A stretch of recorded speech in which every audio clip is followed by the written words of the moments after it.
What even is that? These are my moves. Oh, that's so embarrassing. That's not embarrassing.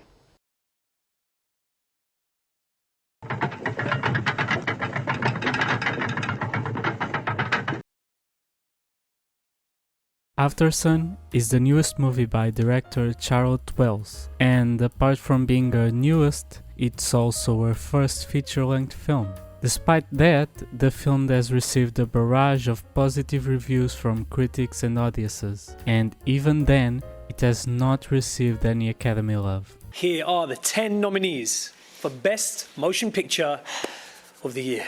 All Quiet on the Western Front. Avatar, The Way of Water. The Banshees of Inisherin. Elvis. Everything Everywhere All at Once.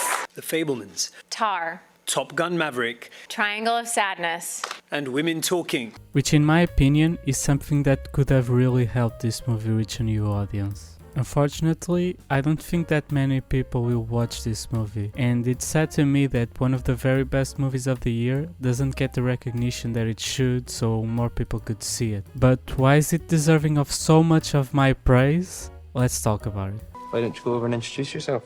Dad, no, they're like kids. Why don't you go over and introduce yourself? Sophie, they're like old. Aftersun is a movie in which we follow Callum, portrayed by Paul Mescal. Okay, I'm dancing with or without you. I told you, I love to dance. And Callum's daughter, Sophie, portrayed by Frankie Coro. Can I get a Fanta Lemon, please, in my office? During a vacation trip to Turkey. The movie opens with a scene that just gives us a bit about the characters that we're gonna follow, and also shows a big part of this movie, which is the mini-DV footage shot by Sophie. I turned 11 and you are 130, turning 131 in 2 days. Which immediately gives us a sense of time passed. Just from our personal experience, since this type of footage is something we don't see anymore. Even the music gives us that. The score is slow and melancholic, as if we are inside someone's sad part of the brain.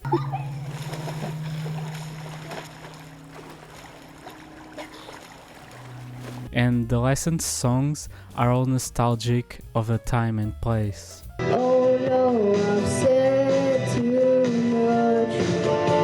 I haven't said enough. The movie gave us two characters that were very interesting to follow. Sophie would be our main protagonist. We see the story through her eyes. She's a funny and smart girl, and we explore her discoveries in this trip. How she overhears other girls talk about boys. Have you come? Yeah, I mean, obviously. How she likes to hang around the older kids, even playing their games and joining their parties.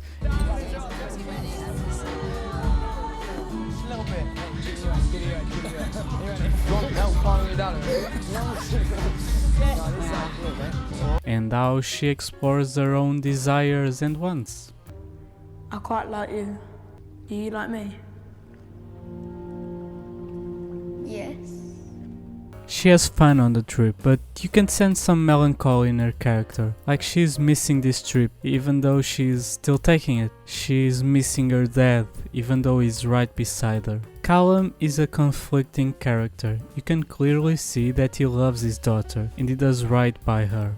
That's just another kind of smoking, and Smoking causes cancer and puts tar in your lungs and makes your teeth all yellow and causes your eyeballs to fall out.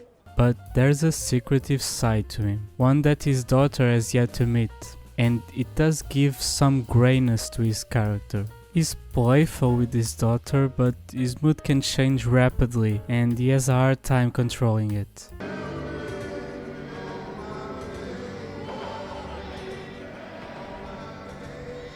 I love the scene where we see Callum and Sophie in a mud pool and Callum just keeps saying sorry. It sounds so sincere and it's like he's saying sorry for all the things he has done wrong, but also for all the things he will do wrong. I'm so sorry, Sophie. Yesterday was... Thing, it's no big deal. No, it is a big deal. Sorry, okay? We understand that Callum is not good with relationships, since he talks about being separated from Sophie's mother, but also from other women. And as the movie goes on, we understand that he's not healthy mentally, which is something so well portrayed that it's actually scary.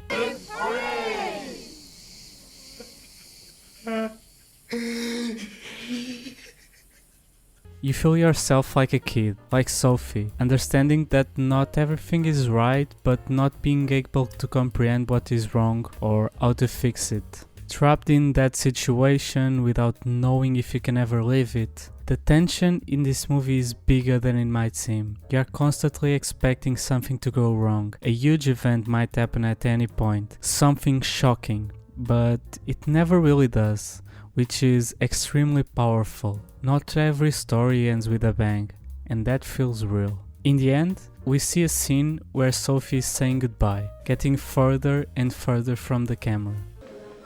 I love you. Bye. And you really just want to reach out and ask her to stay longer, because you know that might be their last goodbye. Then we see Callum leaving for good, as an older Sophie tries to revive the memories she had with him, trying to find anything that could explain what she had to go through.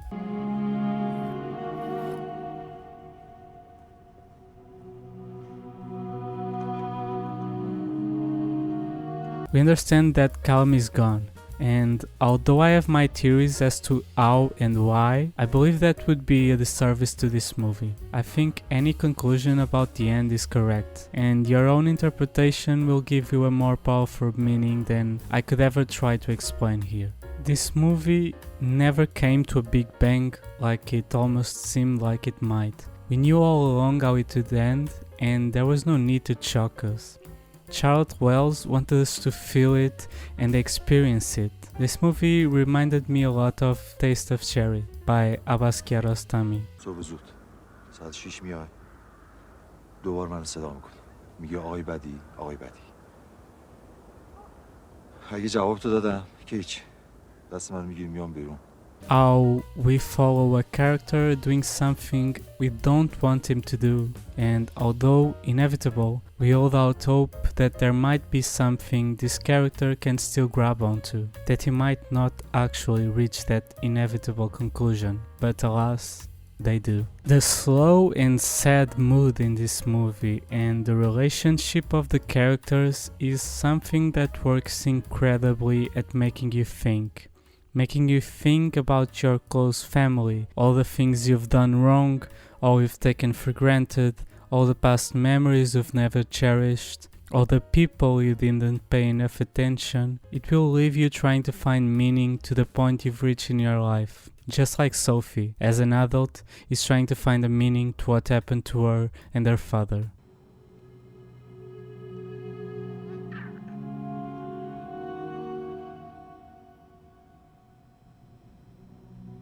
I sincerely hope this movie gets some recognition beyond the one it's getting now, because I think it's one of the most essential movies to watch in the times we live in. One of the best. 10 out of 10. And that's everything for this video. Hope to see you again soon, and until then, the theater is closed.